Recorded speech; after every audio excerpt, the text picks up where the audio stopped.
என் ஆதிகேசவனை நான் சேவிக்கவில்லை.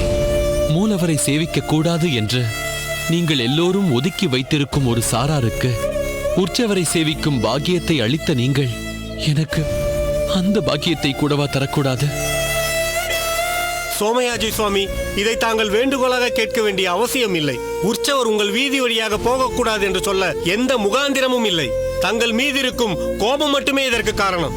இது அவர் ஏற்கனவே அனுபவித்துக் கொண்டிருக்கும் தண்டனையை அதிகரிப்பதற்கு ஒப்பாகும். மனம் நொந்து போயிருப்பவரை மேலும் வெதும்பி போகச் செய்வது நமக்கெல்லாம் அழகல்ல. என் மகன் செய்த தவறுக்காக அவனை நான் ஆதரித்தேன் என்பதற்காக என்னை தண்டித்தீர்கள். ஆனால் என் வீதி மக்கள் என்ன பாவம் செய்தார்கள்? நான் வசிக்கும் வீதியில் அவர்களும் வசிப்பது பாவமா? பங்குனி உற்சவம் பற்றி அவர்கள் எவ்வளவு எதிர்பார்ப்போடு இருக்கிறார்கள். வீதி கொள்ளாமல் மாக்கோலமிட்டு பெருமாளை வரவேற்க எத்தனை உற்சாகத்தோடு காத்திருக்கிறார்கள். என் ஒருவனால் அந்த வீதியே சோபையிழந்து காண வேண்டுமா? இதனால் அவர்களுக்கு என் மேல் வெறுப்பேற்பட வாய்ப்பு இருக்கிறது அல்லவா?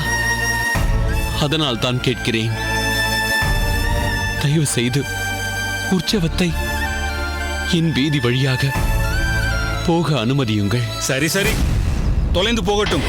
இவர் இவ்வளவு தூரம் சொல்வதனால் ஊர்வலம் அந்த வழியாகவே போகட்டும். ஆனால் இவர் அகத்தின் முன் உற்சவர் நிற்கக்கூடாது. அது எப்படி நீங்கள் சொல்வது? வேண்டாம் தலைவரே, விட்டுவிடுங்கள். அவர்கள் விருப்பப்படியே நடக்கட்டும். எங்கள் வீதி வழியே உற்சவர் செல்வதே போதும். என்னால் இங்கு மேலும் மேலும் பிரச்சனைகள் வேண்டாம்.